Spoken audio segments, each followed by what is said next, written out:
There is no notion of a conversion of Hindu to Buddhist. You see, nowadays in articles about B.R. Ambedkar, this is said all the time, he converted to Buddhism.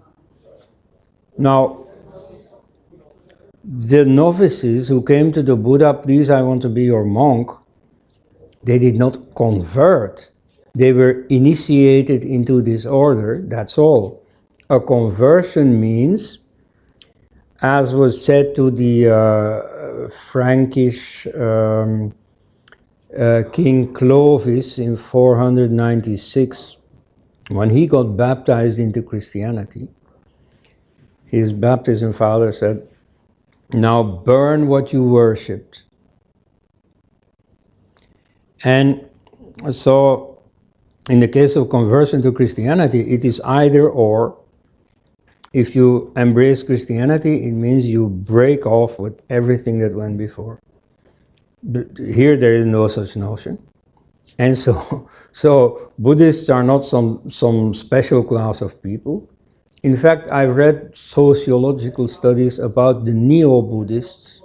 And so in spite of what Ambedkar wanted and what all the leftist intellectuals would like to have, they don't break with their past. You see, they have a house altar with Shiva on it and, I don't know, Krishna or so. And of course the Buddha. And there will be a picture of Ambedkar also. Why not? You see, Hinduism has room for that. So it's not burn what you worship. So there was no notion of conversion. It's only Ambedkar who called his own thing a conversion.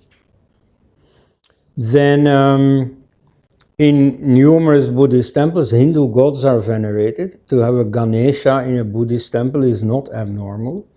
And it is even more striking when you go outside India.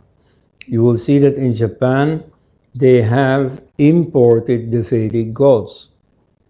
So you have the 12 Adityas, that in Japanese are called the 12 Ten. Ten means heaven. But so they are recognizable. Benzai Ten is Saraswati. You know, all these gods, they have a Japanese name, but they have an identity that is traceable to the Vedas.